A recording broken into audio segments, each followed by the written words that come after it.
Olá pessoal, bem-vindos e bem-vindas a mais um vídeo aqui do canal. Hoje nós vemos com mais um tema da semana, mais uma discussão do repertório, e o tema dessa semana é o direito à fala, a questão do preconceito linguístico. Vamos discutir aqui possíveis argumentos, possíveis teses, contextos para a gente usar a intervenção. Se você quer ampliar o seu repertório, se você quer melhorar o seu repertório para o Enem, fica aqui com a gente. Se você não é inscrito ainda, já aproveita e se inscreve no nosso canal, ativa esse sininho de notificação para que você não perca nenhum vídeo.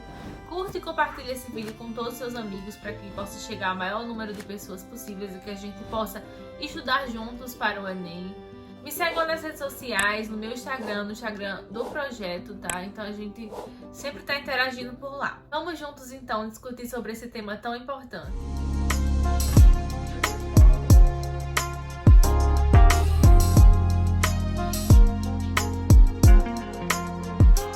Já vou deixar o link na descrição aqui da proposta de redação, tá? Desse tema. Na descrição você também pode encontrar um link para o grupo do Telegram, onde a gente troca informações sobre redação e eu corrijo os temas da semana também. E mais uma vez nós estamos vindo com um tema mais amplo, certo, gente?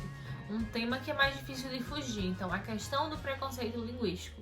Eu posso falar sobre muitas vertentes desse mesmo assunto. Então eu trouxe basicamente para vocês primeiro quais caminhos a gente pode usar, né? Quais caminhos argumentativos, é o que eu sempre faço aqui, para que a gente não fuja do tema, mesmo sendo um tema mais difícil de fugir, mais amplo, acontece, tá bom? Então o que é que nós podemos fazer? Nós podemos debater na redação as causas desse preconceito linguístico. O que causa ele? Então nossa tese seria que ele é um problema, nossa tese seria que ele tem que ser resolvido, ou tem que ser discutido, e a gente traria as causas desse problema. Uma outra possibilidade é nós trazermos as consequências desse problema. E a nossa tese poderia ser que esse problema tem que ser resolvido ou por que ele tem que ser resolvido. Então eu trago as consequências para dizer que ele tem que ser resolvido ou por que ele tem que ser resolvido. Então isso é bem interessante. E a gente pode fazer a velha tese, né? Causa-consequência, tá? Uma causa e uma consequência que vai estar de bom tamanho. Uma pausa aqui para pedir desculpa porque hoje o vídeo com certeza vai ter muito barulho de fundo. Porque eu me segurei o máximo para gravar esse vídeo, porque hoje a vizinhança tá empolvorosa, fazendo barulho. Porém, a gente já tá adiantado na semana. Sexta-feira vocês já vão me mandar essa redação, então tá muito em cima, então eu não posso esperar mais. Vamos iniciar, né, com o contexto que a gente sempre fala. Que tipo de repertório eu posso trazer no contexto lá da minha introdução, né? Que repertório geral seria esse? Então vamos pro primeiro, que seria tratar a questão do preconceito. Então eu trouxe aquela frase de Albert Einstein, que diz que é mais fácil desintegrar um átomo do que um preconceito. Então eu preciso falar que a ciência, ela avançou a ponto que a gente hoje consegue fazer esse tipo de coisa, mas ainda não consegue acabar com os preconceitos. Então preste atenção, né? A gente já consegue desintegrar um átomo, mas a gente ainda não consegue acabar com o preconceito enraizado na sociedade. Um outro contexto que a gente pode usar é a questão da colonização do Brasil. Quando os portugueses chegaram aqui, então, a gente já tinha a população indígena, mas a visão etnocêntrica, né, do europeu, ele acabou enxergando que a linguagem que o povo daqui utilizava era inferior. Então ele impôs seus costumes e principalmente a sua língua aqui no país, que já tinha uma população. Nesse sentido, a gente também pode trazer aquele famoso livro, O Triste Fim de Policarpo Quaresma, né, onde o Major Quaresma ele fala que a língua original do Brasil é o Tupi-Guarani. Então, é a única que não foi trazida dos portugueses, que ela é sim do país. Então, eu acho que esse contexto é muito legal de se fazer. Podemos trazer aqui também a questão do modernismo. Então, nós temos esse modernismo, principalmente a sua segunda geração, que iniciou lá depois da Semana de Arte Moderna, né, lá em 1922, esse movimento, onde ele tentou romper padrões, trazer o coloquial, trazer o dia a dia, as pessoas mais para a arte, né? Quebrar aqueles padrões barrocos, românticos ainda antigos, onde a estética ela era superior à mensagem que era passada. Então a gente tem uma quebra desse pensamento e a gente tem o repensar, né? O repensar de como fazer arte e colocar essas outras linguagens na arte. Mas você pode trazer também a Turma da Mônica. A gente já colocou uma tirinha de Chico Bento lá nos textos básicos, tá? Mas você pode falar assim sobre ele, se não for aquela tirinha específica. Mas você também vai falar sobre Cebolinha. Pensar que falar uma letra errada faz todo mundo te olhar de outra forma. Faz isso marcar você, né? Faz com que as pessoas riam de você. É engraçado, né, ridicularizado muitas vezes. Então é muito bom fazer essa reflexão também. Você pode trazer também o livro de um filósofo que chama Marcus Bagnon. Tá? Esse livro, ele é assim, ele fala sobre o preconceito linguístico. O nome dele é Preconceito Linguístico, como é, como faz. Então, ele é bem conhecido hoje no meio da linguagem brasileira, né? Ele é um filósofo e linguista super conhecido. E esse livro, ele traz 3 capítulos bases, né? O primeiro, ele fala sobre os mitos da linguagem, né? Do que seria a linguagem correta. O segundo, ele fala sobre o ciclo vicioso, né? Dessa linguagem. E o terceiro, ele fala sobre a desconstrução desse processo. Então, é um livro bacana para você trazer uma parte aqui nessa redação. Vamos agora para ideias de argumento, pensando nas causas, né, na causa desse problema. O que é que causa o preconceito linguístico?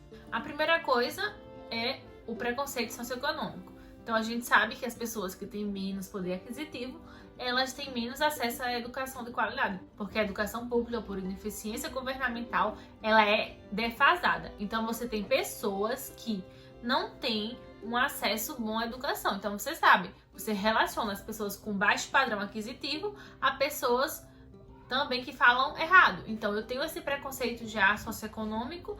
Então quando eu vejo uma pessoa que está falando errado, eu já acho que ele é das classes mais pobres, e aí eu já tenho esse preconceito enraizado, e aí eu fortaleço esse preconceito. Temos também como causa o preconceito regional. Muitas vezes os estados do sul, do sudeste do país se acham mais ricos, mais importantes, e aí você tem, por exemplo, a ridicularização, né? A chacota com os sotaques e as gírias nordestinas.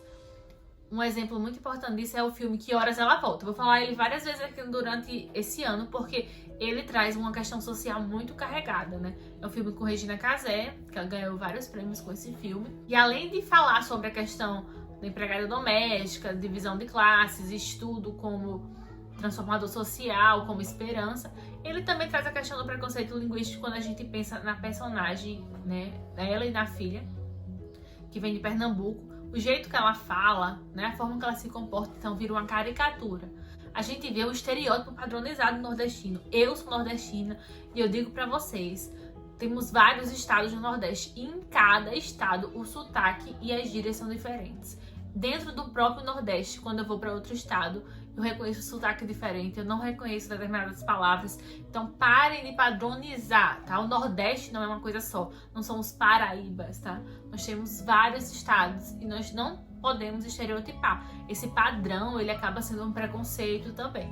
Outra causa, tá? É o preconceito cultural. Aqui a gente tem que pensar aquela questão da cultura erudita versus cultura popular. O que é cultura? Cultura é só o que a gente vê na galeria de arte, é só o que é caro? Mas e a cultura da massa? Não é cultura? Quem é que determina o que é cultura? Então, para as pessoas com um padrão mais alto de vida, acham que cultura é só aquilo que eles têm acesso. Então, a cultura de massa não presta, né? A cultura de massa não traz coisas boas. E aí, esse acesso, a falta de cultura, faz com que essas pessoas falem daquele jeito. Então, você tem aquele preconceito cultural, entendeu? Esse é o pensamento das pessoas que cometem o preconceito linguístico. Aí a gente vê, por exemplo, a gente tem como exemplo aí as questões das músicas, né? O próprio sertanejo, que hoje faz muito sucesso, já foi muito desvalorizado pela questão de trazer falas caipiras, né? Modos de falar mais caipira. Tem também o funk, o rap, que são feitos mais por pessoas de comunidade. Então eles retratam essas falas, essas gírias, esse modo de viver. Então você acaba tendo um preconceito por esse tipo também de música. Outra causa aqui é o racismo, gente. Sim, aqui a gente tem palavras de origem africana que as pessoas tornam em coisas ruins. Por exemplo, a palavra macumba, né? É uma palavra que vem do dialeto deles. E hoje a gente usa no sentido pejorativo, né? Para coisas atreladas à feitiçaria e esse tipo de coisa. Então a gente também tem o racismo nessa questão das palavras afrodescendentes. Outra causa desse problema, homofobia. Quem não lembra da questão do Enem 2018, que vinha falando sobre o pajubá, que é um dialeto próprio da comunidade LGBT, e foi a maior escassez no país dos ultraconservadores, porque o Enem estava falando sobre um dialeto que existe na comunidade LGBT. Então isso também nos mostra que esse preconceito, essa homofobia também, ela reflete no preconceito linguístico. Vamos pensar então em outras causas ainda para esse problema. Então nós vamos ter aí a questão de você confundir a língua normativa, tá, com linguagem. Então, a língua normativa, ela é importante sim, principalmente para documentos formais. Por quê? Porque o que eu escrevo, por exemplo, em um local do país, eu tenho que entender no outro local se esse documento foi enviado. Então tem que ser uma linguagem universal, por isso que a linguagem formal, normativa, ela é importante. Mas linguagem não é só isso, tá? Linguagem tem suas variantes, que uma delas é a linguagem oral, que ela é mais informal e falada no dia a dia.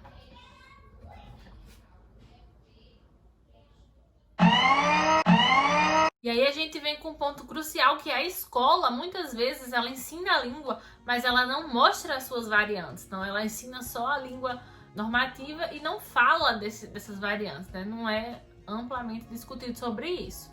E isso faz com que o preconceito seja maior. Outro agente importante que causa esse problema é a mídia. Quando a gente vê personagens, por exemplo, nordestinos ou que falam de outro jeito, eles são caricaturas, como eu falei lá do filme. São personagens engraçados, cômicos, né? Hilários. A gente tem, por exemplo, o Auto da Compadecida, que era um livro, se transformou em um filme, né? Que ele é escrito por Ariano Suassuna. E esse tem Chicó e João Grilo. Olha como eles são engraçados, como é uma caricatura, né? Então tudo isso é bem importante a gente pensar. E agora rapidinho as consequências. As consequências basicamente são o quê?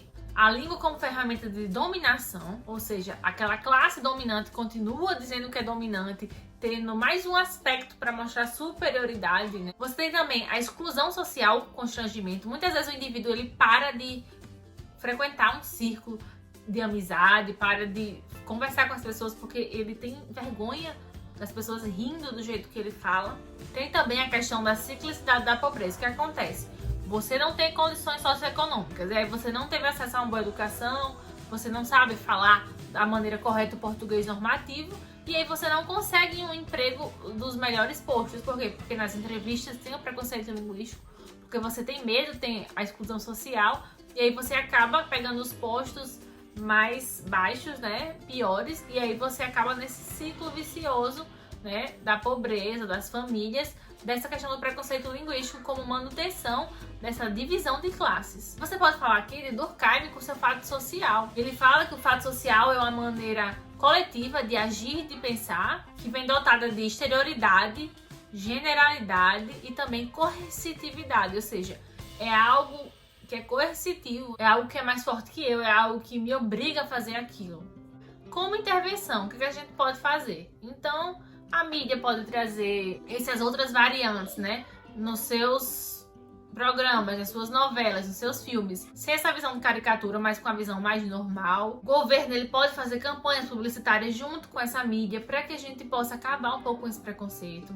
Pode implementar nas escolas também estudos sobre as variantes da língua, do padrão, né, tanto social quanto regional. Pode criar também leis que punam severamente pessoas que cometem preconceito dessa natureza, né, mais específico para isso. Pode dar principalmente educação de qualidade.